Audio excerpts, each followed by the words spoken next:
ನಮಸ್ಕಾರ ಸ್ನೇಹಿತರೆ, ನಾನಿವತ್ತು ಮಾಡ್ತಿರುವಂಥ ರೆಸಿಪಿ ತುಂಬಾ ರುಚಿ ಹಾಗೂ ಬಹಳ ಬೇಗ ಮಾಡಿಕೊಳ್ಳುವಂತಹ ಬೆಂಡೆಕಾಯಿ ರೋಸ್ಟ್. ಬನ್ನಿ ಹೇಗೆ ಮಾಡೋದು ಅಂತ ನೋಡೋಣ.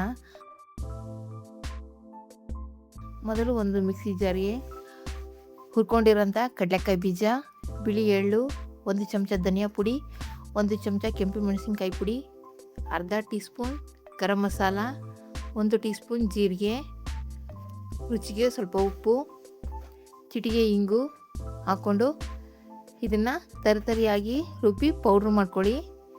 ಆಮೇಲೆ ಒಂದು ಬಾಣಲಿಗೆ ಎಣ್ಣೆ ಹಾಕಿ, ಎಣ್ಣೆ ಕಾದ್ಮೇಲೆ ಉದ್ದಿನಬೇಳೆ, ಕರಿಬೇವು ಹಾಕಿ ಫ್ರೈ ಮಾಡಿ.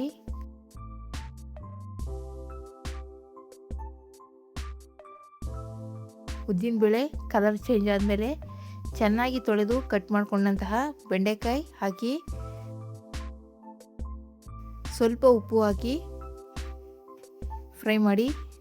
ಇದು ಚೆನ್ನಾಗಿ ಬೇಯೋವರೆಗೂ ಫ್ರೈ ಮಾಡಬೇಕು. ಇದು ಚೆನ್ನಾಗಿ ಬೇಯೋವರೆಗೂ ಮುಚ್ಚಳ ಮುಚ್ಚಿ ಬೇಯಿಸಿ. ಇದು 3/4% ಬೇಯಬೇಕು.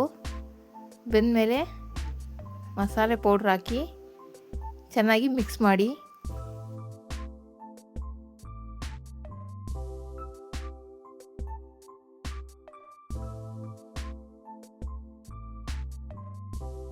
ನಂತರ ಮುಚ್ಚಳ ಮುಚ್ಚಿ ಮತ್ತೆ 2 ನಿಮಿಷ ಬೇಯಿಸಿ. ಈಗ ನೋಡಿದ್ರಲ್ಲ ಫ್ರೆಂಡ್ಸ್, ಬೆಂಡೆಕಾಯಿ ಫ್ರೈ ರೆಡಿಯಾಗಿದೆ. ಈ ವಿಡಿಯೋ ಇಷ್ಟ ಆದರೆ ಈ ವಿಡಿಯೋಗೊಂದು ಲೈಕ್ ಕೊಡಿ, ಶೇರ್ ಮಾಡಿ, ನಮ್ಮ ಚಾನಲ್ನ ಸಬ್ಸ್ಕ್ರೈಬ್ ಮಾಡಿ.